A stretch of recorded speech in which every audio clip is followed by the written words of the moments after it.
इस साल शरद पूर्णिमा 16 अक्टूबर को मनाई जाएगी। जो इसका स्टार्ट होगा शरद पूर्णिमा का टाइम वो है 16 अक्टूबर को शाम 7:45 से और इसका समापन होगा नेक्स्ट डे बृहस्पतिवार को 17 अक्टूबर को 5:35 तक। इसलिए 16 तारीख को ही शरद पूर्णिमा मनाई जाएगी और इसी दिन खीर बनाने का ही विधान है। तो चंद्रोदय हो जाएगा 5:35 पर 16 तारीख को। तो हमें इससे पहले खीर बना लेनी है। हमें चावल की खीर बनानी है और उसके अंदर आप ड्राई फ्रूट जो भी आपको डालने हैं वो डाल सकते हैं। उसके बाद उस खीर को हमने चंद्र जब उदय हो जाता है 5:35 पे आप किसी भी टाइम चंद्र की रोशनी में रख दें, क्योंकि कहा जाता है कि इस दिन चंद्रमा की किरणों से अमृत की वर्षा होती है।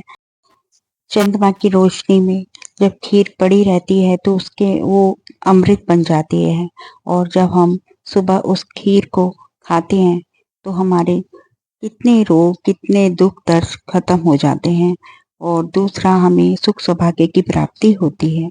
इस दिन दीप जलाने का भी महत्व बहुत माना गया है और लक्ष्मी जी और विष्णु भगवान जी की पूजा भी जरूरी करनी चाहिए, क्योंकि ये महीना माँ लक्ष्मी और विष्णु जी को समर्पित है।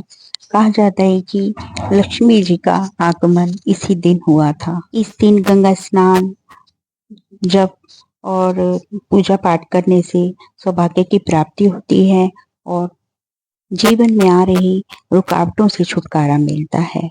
इस दिन ये भी कहा जाता है कि इस दिन रात्रि को माँ लक्ष्मी पृथ्वी पर आती हैं और जो जागरा होता है उसको वरदान देती हैं सुख समृद्धि का। इसलिए उस दिन जागरण करने का भी विधान है।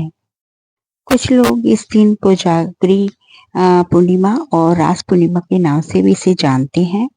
वो ये है शरद पूर्णिमा का महत्व का दिन बहुत ज्यादा, एक तो खीर बनाने का और दो विष्णु भगवान लक्ष्मी जी की पूजा करने का दिन। खीर के विषय में एक महत्वपूर्ण बात और बताती हूँ आपको कि जब भी खीर आप खाते हैं तो सुबह मॉर्निंग में खाली पेट खाएं, तभी आपको इसका पूरा फायदा मिल पाएगा।